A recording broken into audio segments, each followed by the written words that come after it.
Hello children, hope you all doing good. Let's start today's chapter, our senses. Our sense organs are eyes, ears, nose, tongue and skin. They help us to know the world around us. If we do not have them, we would not be able to see, hear, smell, taste and feel. These sense organs contain many nerves that pick up the signals from outside and carry them to the brain. The brain then sends messages back to these sense organs. देखिए आपको पता है कि हमारी 5 sense organs हैं, आप previous class में भी पढ़ के आए होंगे और ये हमें हेल्प करती है देखने में, सुनने में, स्मेल करने में, टेस्ट करने में एंड फील करने में. तो हमारी सेंस ऑर्गन्स में बहुत सारे नर्व्स होते हैं जो सिग्नल्स को पिक करते हैं आउटसाइड से एंड देन उसको ब्रेन तक कैरी करते हैं. फिर जो ब्रेन है मैसेजेस बैक करता है इन सेंस ऑर्गन्स को. Sense of touch. Our skin covers our body. It is the largest sense organ of our body. It is the organ of touch. Skin covers and protects everything inside the body. Without the skin, our muscles, bones and organs would be hanging all over the place. Skin holds everything together. अब देखिए हमारी skin जो हमारी body को cover करती है ये largest sense organ है हमारी बॉडी का. राइट स्किन जो है हमारी बॉडी को इनसाइड से कवर करती है और प्रोटेक्ट करती है.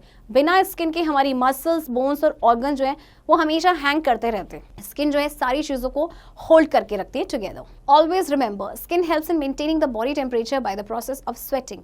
देखिए हमें स्वेटिंग होता है स्किन के थ्रू होता है और इससे हमारी बॉडी का जो टेम्परेचर है वो मेंटेन रहता है. The bottom layer of our skin is filled with many tiny sensitive nerve endings that give information about the things with which our body comes in contact with. जो हमारी skin की bottom layer होती है इसमें बहुत छोटे छोटे sensitive nerve endings होते हैं जो कि इन्फॉर्मेशन देते रहते हैं चीज़ों के बारे में जो से हमारी बॉडी के जो भी कॉन्टैक्ट में आते हैं. So whenever we touch anything hot our brain tells our hands to move away. The message travels along the nerves. There are different nerves to feel hot, cold, dry, wet, soft or hard objects etc. तो देखिए कभी भी गर्म चीज़ पे हमारा हाथ पड़ता है तो क्या होता है हम एकदम से अपना हाथ हटा देते हैं ना. तो मैसेज जो है वो ट्रैवल करता है इन नर्व्स के through. Good touch and bad touch. There are many types of touch. They can be good or bad. When our parents hug us, it gives us a sensation of warmth and we feel nice and comfortable. Even if you touch your pet gently, it gets tamed. On the other hand, if somebody slaps you, you will feel hurt. We feel uncomfortable when someone touches us in an unfriendly way. We should try to avoid such people. We should talk to our parents about it. They will help us to remain safe. देखिए बहुत तरह के आपके touch होते हैं, good और bad हो सकते हैं. जैसे हमारे पेरेंट्स हमें हक करते हैं तो इससे हमें एक सेंसेशन ऑफ वार्मथ मिलता है और हमें बहुत अच्छा और कंफर्टेबल लगता है. जैसे आप अपने पेट को भी टच करते हैं तो उसे भी काफ़ी अच्छा लगता है. Right on the other hand अगर कोई आपको स्लैप करे, कोई थप्पड़ मारे तो आप हर्ट फील होंगे. इसी तरह से अगर कोई हमें अनफ्रेंडली वे में टच कर रहा है तो हम अनकंफर्टेबल फील होंगे. तो हमें ऐसे लोगों को अवॉइड करना चाहिए और हमें अपने पेरेंट्स को उसके बारे में जानकारी देनी चाहिए. Sense of smell. Our nose help us to know about good and bad smell. When we enter a room where a dead mouse is lying, we cover our nose with our hands. We can feel the pungent bad odor of garbage even from a distance. Similarly, we can smell good food being cooked at a distance. Actually, what we smell are tiny things called odor particles. देखिए हमारे knows हमें help करता है smell करने में. कोई अच्छी smell या बैड स्मेल है, जैसे कि अगर हम रूम में एंटर करते हैं और एक मरे हुए चूहे की स्मेल आती है तो हम क्या करते हैं अपने नोज को कवर कर लेते हैं. गार्बेज की जो पंजेंट या बैड ओडर आती है डिस्टेंस बहुत लंबे दूरी से ही हमें पता चल जाता है. तो इसी तरह से क्या होता है कि हम कोई अच्छा खाना बन रहा है उसकी स्मेल भी हमें काफ़ी दूर तक आ जाएगी. तो हम जो एक्चुअल में हम क्या स्मेल कर रहे हैं, हम छोटे छोटे चीज़ें होती हैं वो बहुत टाइनी थिंग्स होती हैं जिन्हें हम कहते हैं odour particles. Millions of them float in the air and can be sniffed by our nose. इनमें बहुत सारे जो है एयर में फ्लोट करते रहते हैं और फिर हमारी नोज इसे स्निफ कर लेती है. These tiny particles get into our nose through our nostrils. The nose has special smelling cells which send nerve signals to the brain. The brain identifies these odors and help us to identify the things. अब ये हमारे knows में कैसे पहुंचता है? Nostrils के through. Knows में आपके स्पेशल स्मेलिंग सेल्स होते हैं जो कि नर्व सिग्नल्स को सेंड करते हैं ब्रेन तक. फिर ब्रेन जो है आइडेंटिफाई करता है इन ओडर्स को एंड फिर हमें इन चीज़ों को आइडेंटिफाई करने में हेल्प करता है. Differently abled people. All of us are born with different abilities. Similarly, some people are born with very good sense of a smell or touch. People who cannot see, hear or speak have highly developed sense of smell and touch. The people who cannot see are called blind.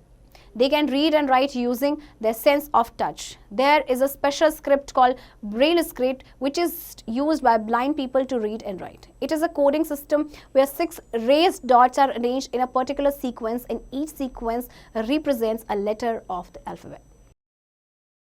हम में से देखिए हम सभी जो हैं वो कुछ डिफरेंट एबिलिटीज़ के साथ बॉर्न हो रखे हैं, तो कुछ ऐसे लोग भी होते हैं जिनकी बहुत अच्छी सेंस ऑफ स्मेल होता है या टच होता है। तो जो लोग देख नहीं सकते, सुन नहीं सकते या बोल नहीं सकते, इनके sense of smell and touch जो है वो हाईली डेवलप्ड होते हैं। जो लोग देख नहीं सकते, आपको पता है कि इन्हें हम ब्लाइंड कहते हैं। तो स्पेशल अपना जो सेंस ऑफ टच है उसको यूज़ करते हैं पढ़ने और लिखने के लिए। इनकी एक स्पेशल स्क्रिप्ट होती है जिसे कहते हैं ब्रेल स्क्रिप्ट। इसमें रेस्ड डॉट्स होते हैं जो अरेंज होते हैं किसी पर्टिकुलर सेंटेंस में। तो वो हर सीक्वेंस जो है रिप्रेजेंट करता है अल्फ़ाबेट का कोई एक letter. If one of the senses get damage, other senses become strong to make up for it. अगर कोई एक सेंस ऑर्गन डैमेज हो जाती है ना, तो दूसरी सेंस ऑर्गन जो है वो स्ट्रॉन्ग हो जाती हैं उसकी कमी को पूरा करने के लिए।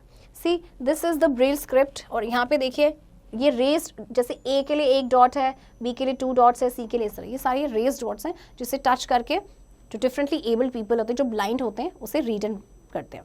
Such peoples are called special or differently able people. They lead a tough life. It is a moral responsibility to be sensitive towards them. We should lend a helping hand to all such people who need our help. देखिए ऐसे लोगों को हम special people या differently abled people कहते हैं और इनकी लाइफ हम लोगों से थोड़ी सी टफ होती है। तो ये हमारी मॉरल रिस्पॉन्सिबिलिटी है कि हम इन लोगों की तरफ थोड़ी सी सेंसिटिव रहें। They will be able to perform well if we help them. अगर हम इन लोगों की हेल्प करते हैं तो ये काफ़ी अच्छा परफॉर्म कर सकते हैं। Blow your mind. Helen Keller was also a differently abled person. She was the first deaf and blind person to earn Bachelor's of Arts degree. Helen Keller एक differently abled person थी। वो पहली deaf and blind person थी जिन्हें Bachelor's of Arts की degree मिली थी। Recap. Our sense organs, eyes, ears, nose, tongue and skin help us to know the world around us. Our skin is the largest sense organ of our body. Remember that. There are many types of touch. Good touch and bad touch. We smell with our nose. People who cannot see, hear or speak have highly developed sense of smell and touch. Differently abled people lead a tougher life than normal people. Children, I hope आपको ये chapter समझ आया होगा and I hope अगर आपको कहीं पे भी डिफरेंटली एबल पीपल मिलेंगे तो आप उन लोगों की हेल्प करेंगे एंड इस चैप्टर की प्रैक्टिस अब आप खुद से करेंगे।